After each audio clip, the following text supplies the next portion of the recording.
¿Se me oye? No sé. Hola, buenas tardes. Bienvenidos. Hoy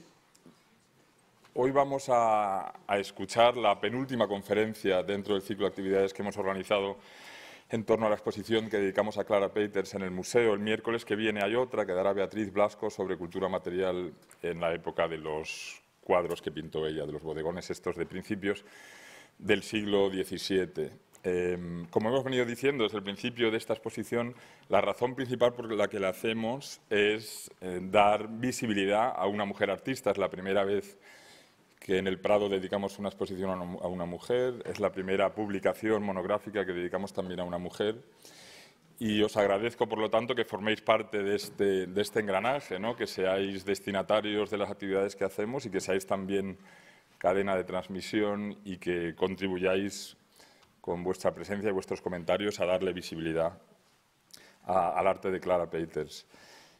Quienes hayáis tenido ocasión de ver la exposición o de leer el libro que la acompaña, lo que solemos llamar, mal llamado, el catálogo de la exposición, habréis visto que en los textos se presta mucha atención a la cultura material del siglo XVII, de la época en la que Clara Peeters pintó. Y una de las cuestiones que más me interesó a mí cuando estaba escribiendo esos textos era precisamente el de la presencia de porcelana china en esos cuadros. La persona que nos va a hablar hoy es una especialista en arte oriental, es Cinta Crae, amiga mía, además de especialista, una de las personas a las que a menudo vemos en Madrid, en seminarios, cursos, actividades dedicadas al coleccionismo y a la historia del arte oriental en general. Cinta es licenciada por la Universidad Complutense,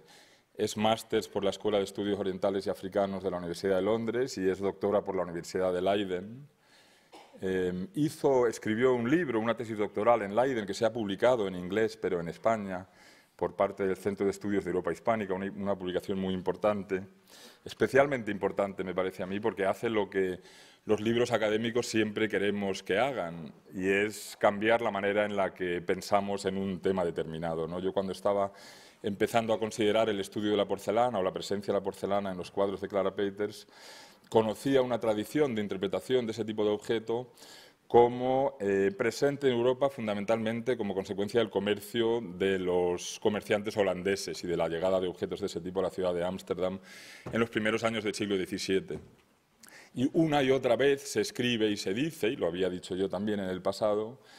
que la presencia de porcelana china, que llega a ser masiva en los bodegones que se pintan en Europa en el siglo XVII, es consecuencia de la llegada de esos objetos, insisto, sobre todo a Ámsterdam a través de los comerciantes holandeses. Y lo que ha cambiado el libro de Cinta es, digamos que perfilando con todo detalle, clarificando, haciendo que sea fácil de comprender y de difundir, el hecho de que la presencia de porcelanas chinas en Europa se debe fundamentalmente al coleccionismo de los Habsburgo, principalmente de Felipe II, y que es él quien difunde estos objetos y los convierte en objetos que se identifican con cultura de élite y con objeto de coleccionismo codiciado, y que es en imitación o a imitación de este comportamiento de Felipe II y su familia que los holandeses comienzan a importar un poquito más tarde estos objetos a Europa. Por lo tanto, es un libro realmente importante, ¿no? Es uno de estos estudios que, como digo, hacen que un tema que creíamos cuajado, cristalizado, bien comprendido y que incorporábamos en nuestro entender de la cultura material de una cierta época, pues a partir de este libro que ha aparecido hace muy pocos meses, en este mismo año de 2017, tenemos que contemplar esa historia, la recepción de la porcelana china en Europa, de una manera diferente. Y de esto y de otras cosas relacionadas con porcelana china nos va a hablar Cinta Crae. Cinta.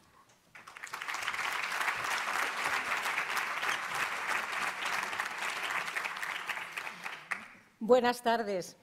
En primer lugar, quisiera agradecer la presentación de Alejandro y decir que para mí es un honor estar con todos ustedes esta tarde en el Museo del Prado, una tarde un poquito desapacible, la verdad, nos ha tocado hoy.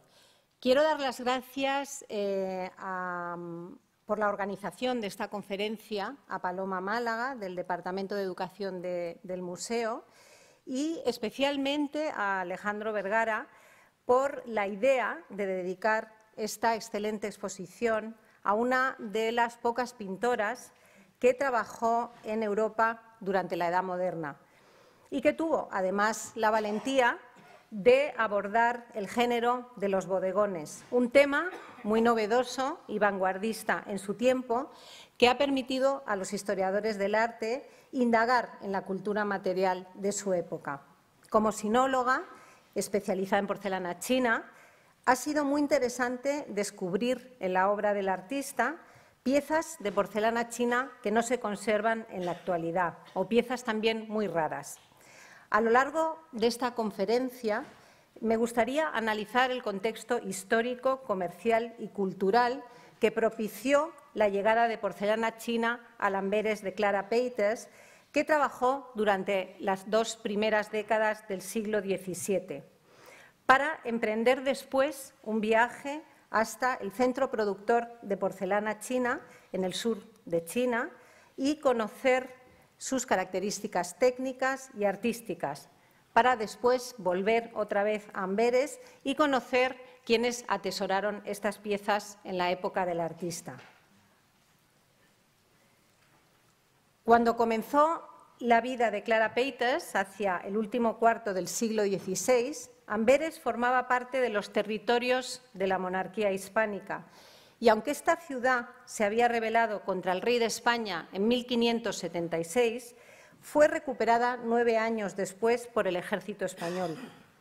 Clara Peйтers desarrolló la mayor parte de su actividad en el Amberes de los archiduques Alberto de Austria e Isabel Clara Eugenia, hija de Felipe II, que desde 1599 habían sido nombrados gobernadores de los Países Bajos meridionales. Isabel Clara Eugenia había heredado de su padre la pasión por el coleccionismo de porcelana china. Según consta en los inventarios conservados en el Archivo de Palacio de Madrid, Felipe II había atesorado en el Alcázar la mayor colección de porcelana china de la época, integrada por alrededor de 3.000 piezas. Por desgracia, esta colección se fue desmembrando a lo largo de la historia y hoy en día pues, ha desaparecido totalmente. No se conserva ninguna pieza de la colección de Felipe II. Según figura en el archivo del Archivo de Palacio de Madrid, y según consta en uno de los documentos del archivo, un documento de 1603, Isabel Clara Eugenia se llevó 300 piezas de la colección de su padre a Bruselas. En la obra, titulada La vista, que pertenece a la serie de los 5 sentidos, realizada por Rubens y Bruegel el Viejo, se representa un gabinete de curiosidades que transmite la riqueza y la sofisticación de la corte de los archiduques en Bruselas. Los artistas, como pueden ver, presentan una cámara de maravillas llena a rebosar de objetos artísticos como pintura de distinto género, escultura, joyería e instrumentos científicos, pero también de porcelana china, un soporte artístico totalmente desconocido en Europa hasta su invención en 1708 en la ciudad alemana de Meissen, en el electorado y ducado de Sajonia. Es muy posible que la porcelana que aparece aquí representada, que desgraciadamente tampoco se conserva actualmente, sea de la colección de la archiduquesa y quizá del lote que heredó de Felipe II. Como pueden ver sobre la mesa justo delante del retrato de los archiduques, hay un cuenco de porcelana china, de porcelana azul y blanca, engarzado con una montura de plata, junto a otras piezas de porcelana china, azules y blancas, que están colocadas, como pueden ver, en un armario, un conjunto de platos apilados, uno encima de otro, un kendi, que como podemos ver aquí en detalle, si nos fijamos en los detalles, podemos apreciar que es como una especie de porrón, que en el sudeste asiático se utilizaba para agua en rituales budistas e hinduistas, basado en la tipología hindú del kundika. Además, se puede distinguir una botella de porcelana azul y blanca, semiescondida detrás del retrato de los archiduques, Y luego, además,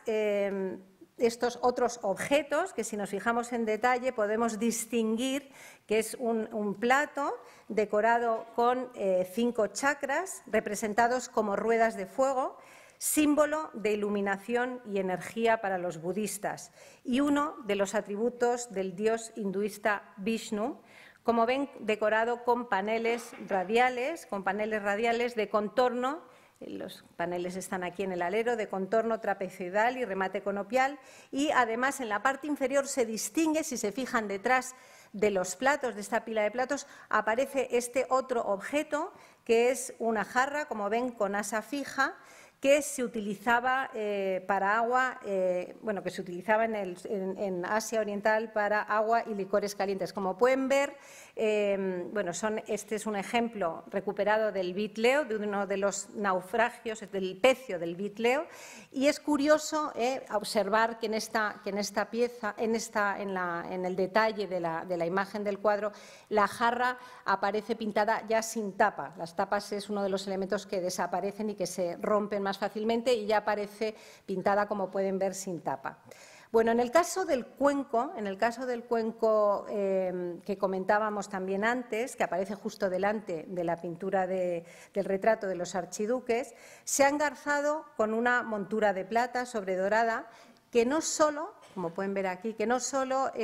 realzaba el material, sino que también protegía las partes más vulnerables, como el pie del recipiente o incluso también a veces el borde. Además, al añadir un asa, la forma se transformaba totalmente para adaptarse a nuevos usos. En los inventarios de bienes de la época son frecuentes las descripciones de cuencos chinos con monturas metálicas que se utilizaban para tomar caldo. Por tanto, estas piezas tendrían una función práctica en el menaje doméstico de la élite y, como pueden ver, se conservan piezas parecidas a esta en el Museo de la Residencia de Múnich, que fue el Palacio de los Duques de Baviera a finales del siglo XVI y que pudiera haber llegado aquí como regalo de Felipe II o a través, si no, también de la compra de su agente comercial Antonio Meiting en Lisboa. Señalar también, me ha parecido interesante señalar esta pieza, que es una de las poquísimas piezas que se conservan de la época de los Austrias en España. Únicamente encontré 4 piezas completas en España y, como ven, es un pequeño cuenco que es fechado a finales del siglo XVI, inicios del XVII, que se conserva en la iglesia de los Corporales de Daroca y que, como ve, además de la decoración de azul y blanco, aparece decorada la pieza con pan de oro o lámina de oro pegada sobre el vidriado. Las 2 piezas aparecen, como pueden observar, se han engarzado con una montura probablemente realizado en la ciudad de Augsburgo, famosa por sus talleres de orfebrería, y, como ven, la decoración consiste en querubines y volutas, ¿no? Clara Peters vivió la mayor parte de su vida en la ciudad portuaria de Amberes, que por su localización estratégica durante casi todo el siglo XVI fue un importante centro económico y comercial a nivel internacional. Situada a orillas del río Escalda, esta ciudad tenía estrechas relaciones comerciales con la península ibérica y en sus barrios comerciales residía una amplia colonia de mercaderes portugueses y españoles. De forma paralela, numerosos mercaderes flamencos se habían establecido en las ciudades de Lisboa y Sevilla, creando importantes redes comerciales con el norte de Europa. Amberes fue una de las mayores exportadoras de pintura a toda Europa, pero también fue un gran centro distribuidor, importador de productos asiáticos que luego redistribuían por el norte de Europa. Mercaderes flamencos adquirían en el puerto de Lisboa mercancías orientales como la porcelana o la seda china o también la laca japonesa, porque aquellas tierras tenían el monopolio del comercio con China y Japón. Además, en 1580, Portugal se había integrado a los territorios de la monarquía hispánica. Como ejemplo del intenso comercio de porcelana china en la época,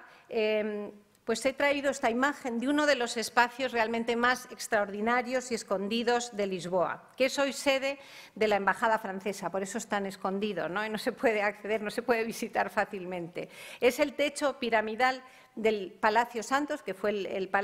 fue una de las residencias de los monarcas portugueses durante el siglo XVI y XVII y que, como vemos, aparece ornamentado con las piezas de porcelana china azul y blanca atesoradas por el rey Manuel I de Portugal y sus descendientes.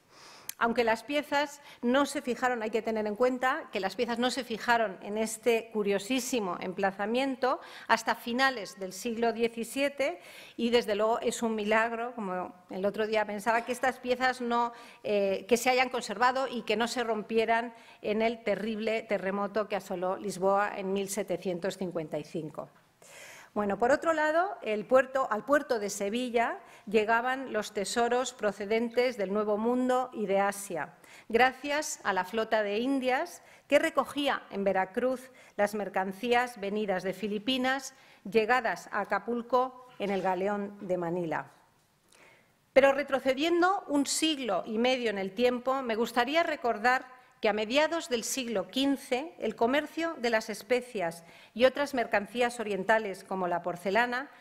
que habían sido muy codiciadas en la Europa cristiana medieval, había sido interrumpido por el avance del Imperio turco otomano.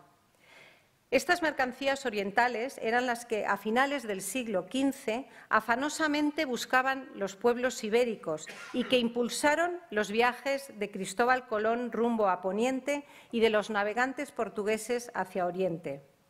Recordemos brevemente que en 1498 exploradores portugueses habían doblado, y aquí las rutas portuguesas, como puede ver, vienen indicadas por esta línea azul, pues los exploradores y navegantes portugueses habían doblado en 1498 el Cabo de Buena Esperanza, fundando una colonia en Goa en 1510, y de allí, en 1511, Alfonso de Albuquerque conquista el puerto de Malaca, que sirvió de bastión comercial orientado a China.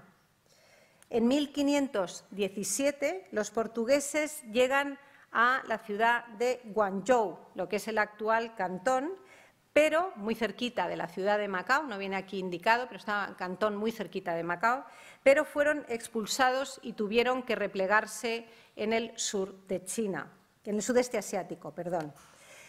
En 1542-43 llegaron los portugueses a la costa de Japón. La coyuntura política de Japón, que estaba en plena guerra civil, les proporcionó extraordinarias posibilidades comerciales al no existir relaciones comerciales con China, porque en el Celeste Imperio imperaba el decreto Haijin, que prohibía la navegación y el comercio con la costa china, tanto para ciudadanos chinos como extranjeros. Estas circunstancias fueron aprovechadas por los portugueses para convertirse en intermediarios comerciales entre el sudeste asiático, China y Japón. Los portugueses adquirían pimienta de las islas del sudeste asiático a cambio de seda y porcelana china, que después intercambiaban en Japón por plata, oro, cobre y objetos lacados. Este lucrativo comercio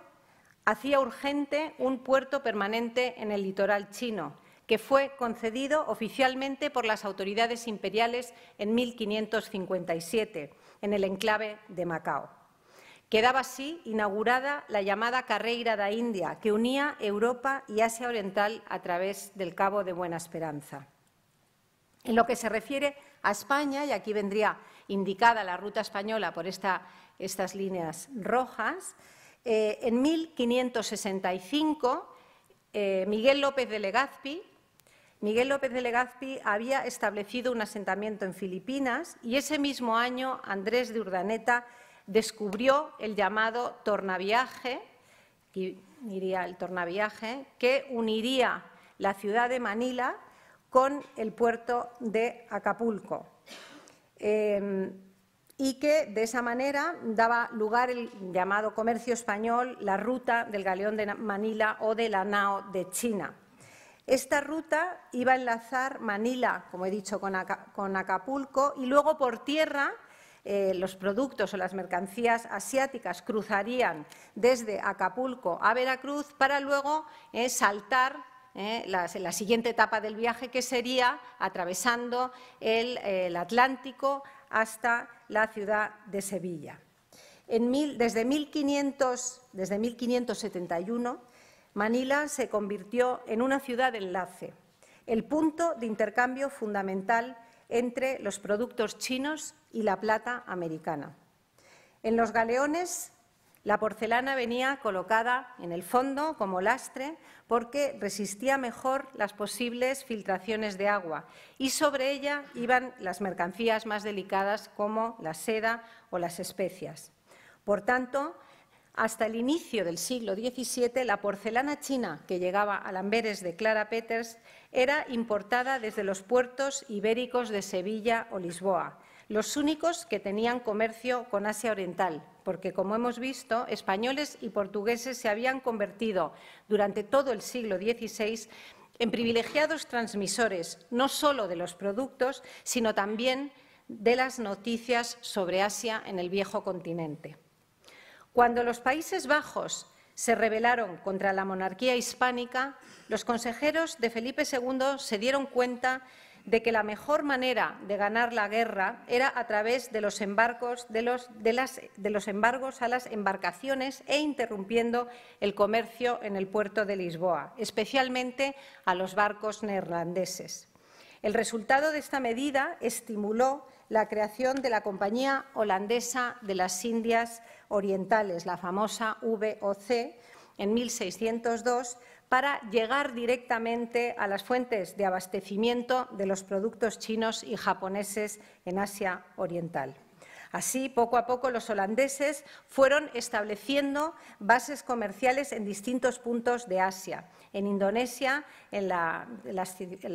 los enclaves comerciales de Batam, en Yakarta. Yakarta fue el centro de la VOC, de la BOC, en Asia Oriental, y ya desde allí, en 1609, llegarían a establecer una base comercial en Hirado, en la costa de Japón, y luego en 1624 en Fort Zeelandia, en Formosa. De esta manera, a partir de comienzos del siglo XVII, el puerto de Ámsterdam fue reemplazando a Amberes en importancia comercial. A partir de 1609, los archiduques Alberto e Isabel firmaron un tratado de paz, la tregua de los 12 años, donde se restablecieron los contactos comerciales con las provincias septentrionales, facilitando de esta manera la llegada de mercaderes neerlandeses a Amberes y la posibilidad de adquirir porcelana china en las subastas organizadas por la Compañía Holandesa de las Indias Orientales en los puertos de Ámsterdam y Middelburg. Además, en 1602, el mismo año de la creación de la Compañía Holandesa de las Indias Orientales, los holandeses capturaron una carraca, que, como pueden ver aquí, es un tipo de embarcación, concretamente la carraca portuguesa Santiago, totalmente cargada de porcelana china azul y blanca. Y 2 años más tarde capturaron otra carraca, la Santa Caterina, cuyos cargamentos fueron subastados en el puerto de Middelburg, en la provincia holandesa de Zeelandia. Estas dos subastas públicas, junto a la reducidísima oferta a causa de la interrupción del comercio en Lisboa, impulsaron enormemente la demanda de porcelana china en los Países Bajos. En una carta dirigida en 1638 al gobernador holandés en Batavia, el director de la Compañía Holandesa de las Indias solicitaba el envío urgente de piezas de porcelana china denominadas por primera vez en ese documento kraken, claro, en neerlandés. Crack sería el término que utilizaron los ingleses, y de carraca, que sería el término en español, lo que indica que ya entonces había un gran interés por adquirir este tipo de piezas en los Países Bajos. De esta manera, las porcelanas chinas azules y blancas o de Carraca se fueron convirtiendo en un artículo imprescindible, tanto en el menaje doméstico como en la decoración de interiores, y se exportaron por casi todo el mundo, desde Indonesia a Turquía en Asia, por supuesto en Europa y también a América y África. Un producto absolutamente internacional, o como decimos hoy en día, una mercancía globalizada. Aunque más adelante analizaremos en detalle sus peculiaridades, estas piezas de porcelana, como pueden ver, se caracterizan por estar decoradas con óxido de cobalto bajo vidriado y por tener una decoración compartimentada en paneles que contienen símbolos de buen augurio en el interior, símbolos de buen augurio y luego también ramas florales o frutales. En este caso son melocotones, son ramas de melocotones, símbolo, por otro lado, de longevidad para la filosofía taoísta. Además, en este caso, la pieza aparece decorada con una pareja de gansos, símbolo de matrimonio, armonía y fidelidad en un estanque de lotos. En este cuadro, la siguiente imagen es un cuadro de Franz Schneiders, que fue el pintor preferido del archiduque Alberto y coetáneo de Clara Peters. Como pueden ver, incluyó piezas chinas de Carraca, en este caso totalmente llenas de albaricoques. Piezas de porcelana china de Carraca aparecen también en este otro cuadro de Adriaan van Utrecht, contemporáneo también de Clara Peters, en el que se puede apreciar perfectamente tres fuentes de Carraca, como pueden ver a mano izquierda, tres fuentes de Carraca de gran diámetro, bueno, de diámetro, de distintos diámetros, colocadas una dentro de otra, junto pues, con otras piezas, como ven, de orfebrería. En el bodegón del flamenco Joris Vanson, algo posterior a Clara Peters, conservado en esta casa, en el Museo del Prado, aparece representado una forma de encargo para Europa. Un cuenco, como pueden ver, es un cuenco profundo denominado por los holandeses klapmuth. El término pues, deriva de un tipo de gorra de lana, bueno, una gorra que tenía una forma similar y que aparece ornamentado con estas máscaras. Son máscaras como de, bueno, como un monstruo, es un animal conocida, una máscara conocida en China como Tao Tie, que era un motivo auspicioso utilizado en recipientes rituales de bronce desde el 1700 a.C., desde la dinastía Shang, y que según las creencias de los chinos tenía la función de alejar a los malos espíritus. Estos klapmuth son importantes porque el klapmuth, esta especie de cuenco profundo, de cuenco hondo, es una de las primeras tipologías de encargo para Europa, porque como podemos ver aquí, el cuenco chino no se adaptaba muy bien a los cuencos, que era lo primero que se exportaba, no se adaptaban muy bien a las cucharas nuestras de mango recto y que se utilizaban en Europa, y tampoco, ¿no?, al tipo de alimentación, a los potajes, y por eso pues, se encargaron estos klapmuth, ¿no?, que es como conocemos hoy en día a estas tipologías. Pero la porcelana no solo se utilizó como homenaje doméstico, sino que también se utilizó en la decoración de interiores, como vemos en este cuadro, que representa un hogar holandés en el que las piezas aparecen colocadas sobre una boiserie en la parte superior, una moda que iniciaron los holandeses, pero que se popularizó sobre todo a partir del comienzo del siglo XVIII, gracias a los diseños del gran arquitecto de interiores Daniel Marot. Pero eso es algo ya muy posterior. Pero sí que es verdad que fueron los holandeses los primeros que popularizaron el uso de porcelana como decoración de interior. Pero bueno, ahora trasladándonos al otro lado del mundo, en la misma época en que Clara Peters se iniciaba en el arte de la pintura, el misionero jesuita italiano Matteo Ricci mostraba al emperador Wanli en la corte en Pekín el resto del mundo a través del primer mapa mundi realizado mediante técnica xilográfica en 1602. El que aquí les muestro es una versión posterior de 1674. Cuando los españoles llegaron o se asentaron en Filipinas en 1565, La dinastía Ming o brillante llevaba 2 siglos en el poder y estaba en la cúspide de su gloria, disfrutando de un periodo de paz, de estabilidad social y de crecimiento económico. Sus dominios territoriales eran los más vastos del planeta y su población, de 120 millones de habitantes, equivalía a la de toda Europa. Además, la corte daba una especial importancia a la cultura, impulsando el mecenazgo que se tradujo en el florecimiento de todas las manifestaciones artísticas como la pintura, la caligrafía, la laca, el cloisonné o la porcelana.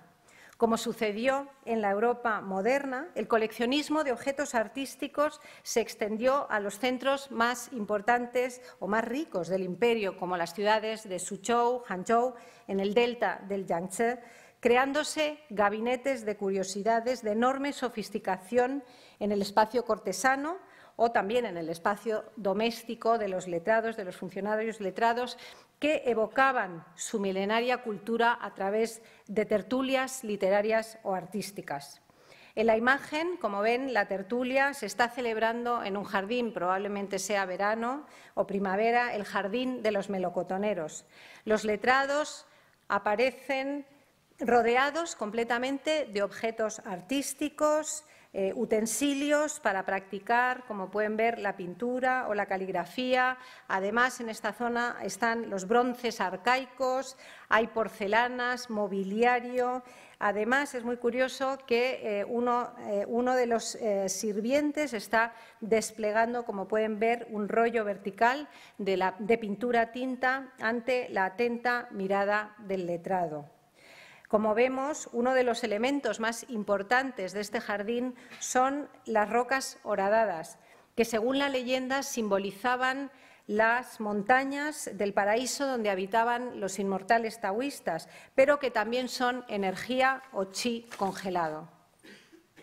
Desde el siglo XII, la industria de la porcelana se había establecido en el sur de China, en los alfares de Jingdezhen, que tienen aquí indicados en la provincia de Jiangxi. Y que esta zona, una zona elegida evidentemente por sus excelentes canteras y buenas comunicaciones fluviales. Estos alfares llegaron a convertirse en una auténtica ciudad industrial, con un gran volumen de producción tanto para el mercado interior como para el mercado de exportación.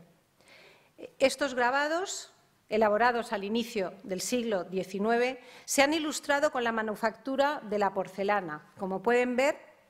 desde la extracción del caolín, la famosa montaña de Gaolín, de esta arcilla blanca, muy pura. Luego la siguiente imagen sería la mezcla de los 2 ingredientes de la porcelana, el caolín y el feldespato. En la tercera imagen sería un taller donde se están modelando las piezas, como pueden ver, y la cuarta se estarían colocando esas piezas en los llamados hornos dragón, esos hornos que se construían, ¿no?, aprovechando la inclinación natural de la colina. Jingdezhen, estos famosísimos alfares, se hicieron muy famosos por inventar la porcelana, mezclando esos 2 ingredientes que comentaba antes, el caolín y el feldespato, y mezclarlos en proporciones iguales para cocerlos a 1350 grados centígrados y de esa manera obtener un soporte duro, sonoro, impermeable, como decía antes, cuya receta tratarían de encontrar los europeos, algo que no iban a lograr hasta comienzos del siglo XVIII. A partir del siglo XIV, ese magnífico soporte se empieza a decorar. El siglo XIV en China equivaldría con la dinastía Yuan. Este material se comienza a decorar con óxido de cobalto, que se importaba, no existían depósitos de cobalto en China y se tenía que importar desde la ciudad de Kashan, en Irán. Se trataba de una técnica que requería de gran habilidad por parte del artista, que no solo pintaba sobre una pasta precocida, que como una especie de papel secante absorbía el pigmento sin posibilidad de corrección, sino también porque los diseños se pintaban o se pincelaban sobre una superficie totalmente irregular. Si me permiten, desde esta pinacoteca tan emblemática, aprovecho para homenajear el oficio del artista de la porcelana. Durante la dinastía Ming, la elaboración de porcelana recibió un impulso definitivo gracias a la creación de talleres y hornos oficiales en la zona de Zhoushan. Documentos del reinado del emperador Yajing, contemporáneo al emperador Carlos V, demuestran que solo en un año se elaboraban alrededor de 600.000 piezas para los ajuares imperiales en la ciudad prohibida en Pekín, que para que se hagan una idea está más o menos como a 1.300 kilómetros de distancia de Jingdezhen y cuyas comunicaciones se realizaban a través del Gran Canal. En la imagen, una pieza imperial de gran calidad, elaborada para la corte, para el emperador Wanli, contemporáneo de Felipe II y Felipe II y Felipe III,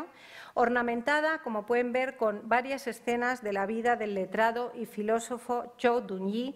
Es un filósofo del siglo XI, de la escuela neoconfuciana, que, como pueden ver, aparece sentado, por un lado, tomando té, contemplando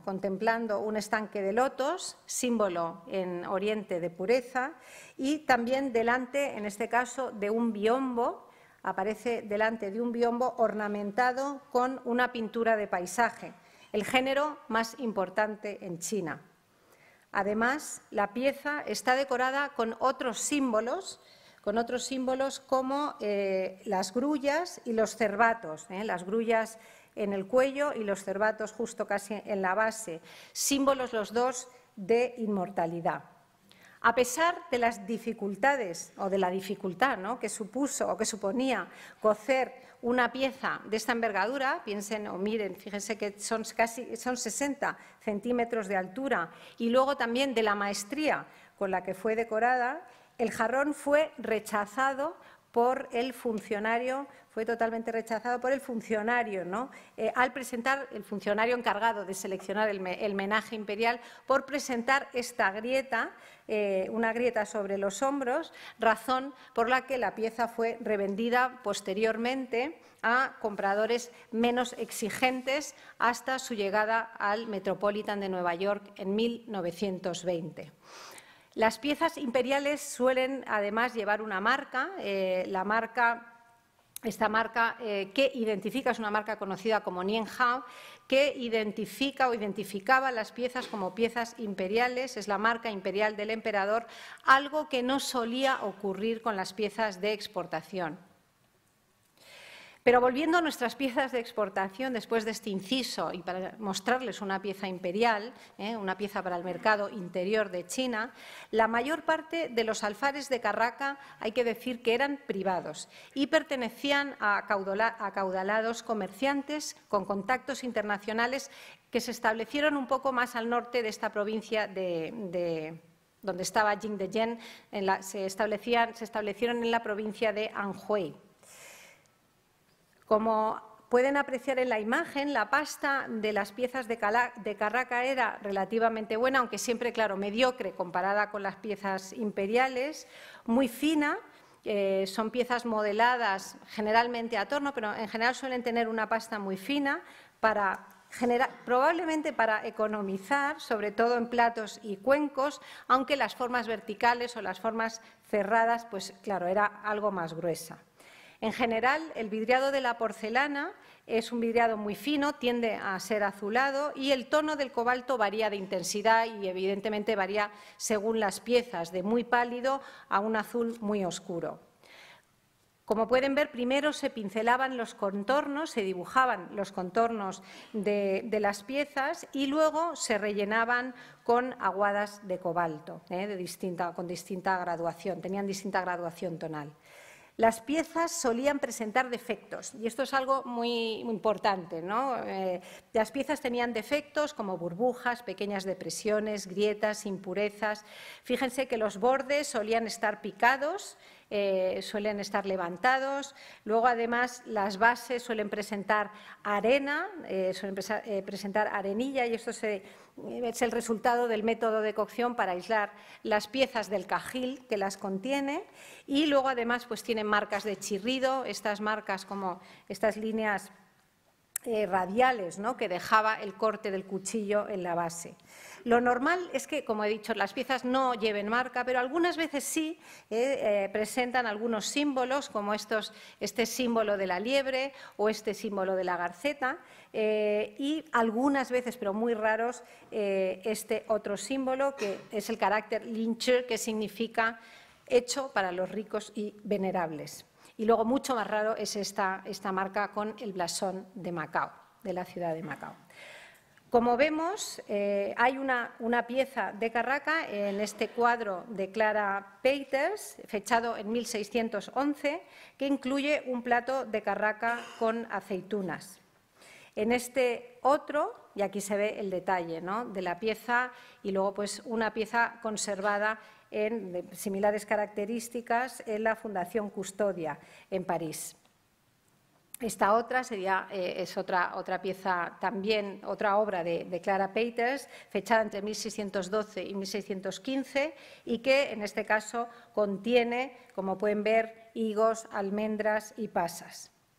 Pero el origen de esta decoración tan compartimentada evidentemente no es chino, los chinos tenían un gusto mucho más monocromo, sino que el gusto por esta compartimentación en paneles radiales que estamos viendo, ¿no?, característica de la porcelana de Carraca, se inspira en la ornamentación islámica de la loza dorada, como pueden ver, del periodo ilcánida, que luego fue muy copiado durante el siglo XIV, durante la dinastía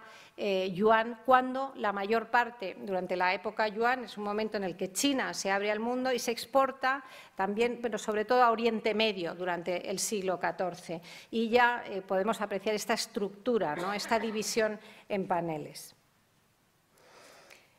Maura Rinaldi, una de las grandes especialistas en porcelana de Carraca, en su monografía sobre el tema, publicada en 1989, clasificó la decoración de los aleros de la porcelana de Carraca para confeccionar una evolución cronológica.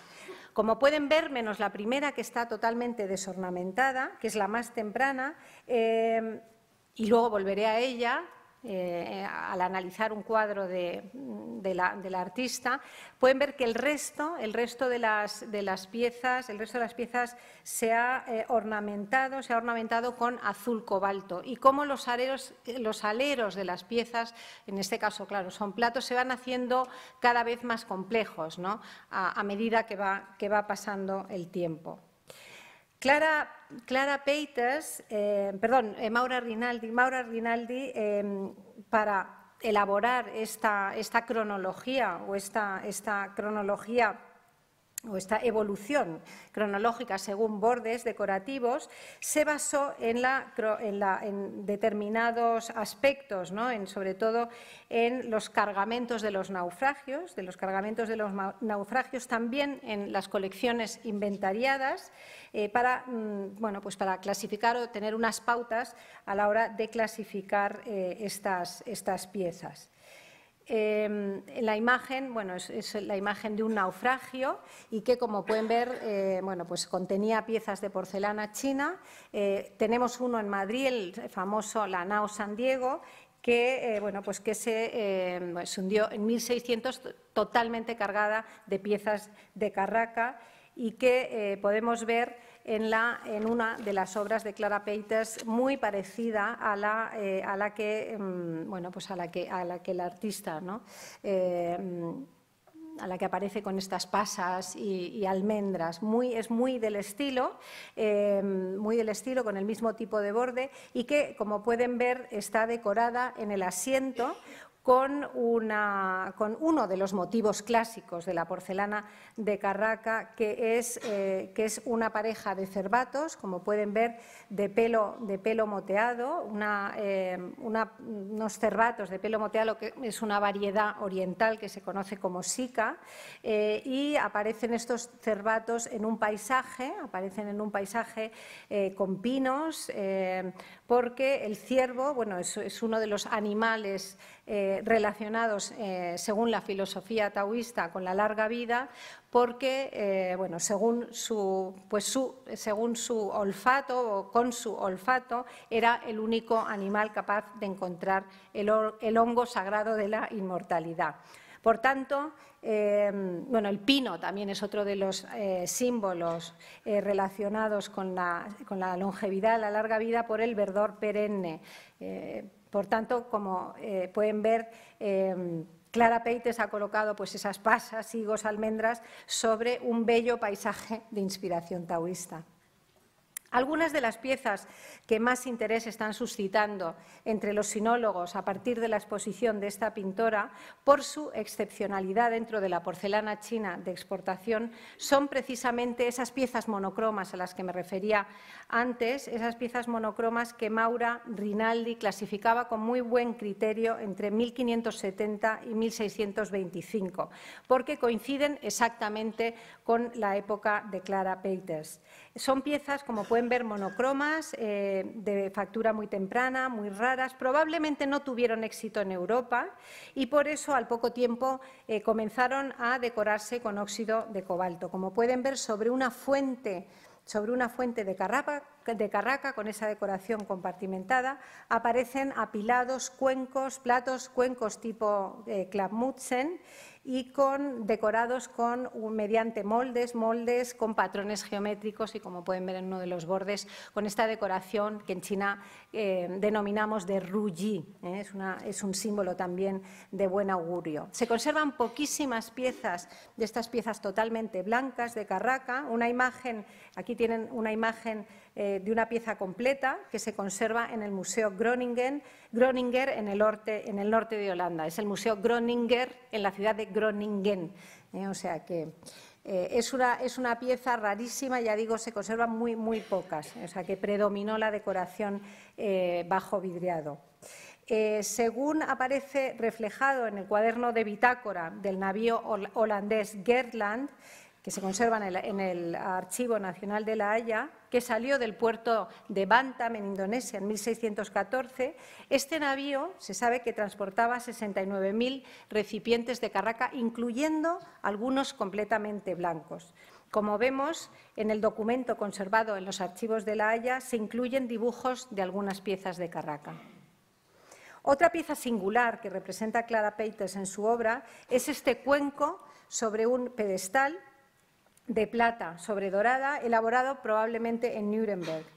Hoy en día no se conserva ningún cuenco de paredes rectas parecido a este. Sin embargo, bueno, que está curiosamente decorado con medallones, con unos medallones con un funcionario letrado meditando en una roca. Bueno, a finales del siglo XVI, algunos letrados abandonaban sus funciones administrativas en la capital para dedicarse al cultivo personal, que incluía la meditación, también la poesía, la pintura, el coleccionismo o la arqueología. Sí se conservan, en cambio, otros cuencos de mayor diámetro, como ven, decorados de forma muy parecida, como el que tienen en la imagen, pero en este caso con dragones de 4 garras, símbolo de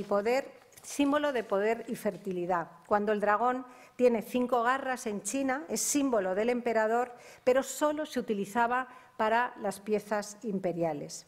El fondo del cuenco, como pueden ver, aparece inciso con meandros a partir de esvásticas, de pequeñas esvásticas. Un símbolo que en China es uno de los símbolos más antiguos, que se puede fechar en torno al 1700 a.C. La esvástica estaba relacionada con los 4 elementos: tierra, agua, fuego y aire, y también con la eternidad. En el naufragio del Guenier de Provinciennes, que se hundió en la misma tormenta que el Gertland en 1615, cerca de las Islas Mauricio, se encontraron fragmentos de cuencos muy parecidos y que iban marcados con con esa marca que veíamos antes, con el carácter que se traducía como para los ricos y honorables. Otros miembros de la élite de Amberes también atesoraron porcelana china, que utilizaron como homenaje doméstico, así como para decorar el interior de sus viviendas.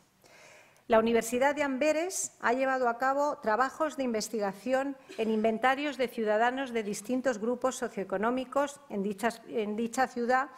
precisamente en la época de Clara Peeters, en el primer cuarto del siglo XVII, que han revelado que tenían de media 8 piezas de porcelana china de Carraca en sus hogares. Los 15 cuadros presentados en esta exposición contienen exactamente la misma cantidad de piezas de porcelana china. Uno de los miembros de la élite de Amberes más prósperos fue el banquero portugués Emanuel Jiménez, que pertenecía a una familia de comerciantes con una extensa red de contactos internacionales en ciudades como Lisboa, Sevilla, Cádiz, Florencia, Venecia, Hamburgo y Goa, además de estrechas relaciones con la corte de los Habsburgo en Bruselas y en Madrid. En su inventario de bienes, fechado en Amberes en 1617, se describe un gran edificio con 4 plantas y 15 habitaciones con un Porzellankammerchen, un pequeño gabinete dedicado a la exhibición de porcelana china en donde se describen en detalle alrededor de 30 piezas. Sin embargo, su mujer, Isabel da Vega, según figura en su inventario, se apasionó por los objetos exóticos de China porque tenía un total de 53 piezas. Otros artistas de Amberes, como Willem van Hert, también reflejaron la presencia de porcelana china en el Amberes de 1630. En su estudio de Apeles, conservado en la Mauritshuis de La Haya, se representa un gabinete de arte con una magnífica colección de pintura y escultura. A la izquierda, la escena más importante celebra el oficio del artista y se inspira en una escena una escena de la antigüedad clásica. Pero me parece muy interesante, mientras esta escena tan importante se está llevando a cabo, a mano derecha, mientras todo esto sucede a mano derecha, pueden ver este detalle, ¿no?, donde 2 mujeres conversan mientras que poco a poco van sacando recipientes de porcelana azul y blanca que van amontonando sobre el suelo. Y acabo con esta deliciosa pintura de David Teniers en la Mauritshuis de La Haya, que es como una instantánea fotográfica del interior de una cocina, en donde aparecen otras piezas chinas colocadas sobre una tabla, sobre una balda, y una ensimismada Anna Bruegel, la mujer de Teniers, pelando manzanas mientras su hijo David, muy atento, menos mal, sostiene un plato chino de Carraca con las manzanas ya peladas. Estoy convencida que Clara Peeters, Anna Bruegel, Isabel da Veiga, Isabel Clara Eugenia, Felipe II y los artistas flamencos de los que hemos hablado supieron apreciar y valorar las cualidades prácticas que la porcelana china ofrecía, su impermeabilidad, resistencia, ligereza y, aunque venía desde muy lejos, su precio competitivo. Pero está claro que sobre todo valoraron sus cualidades estéticas, su blancura y sus bellos y curiosos diseños en azul cobalto, como ventanas abiertas a otros mundos. Muchas gracias.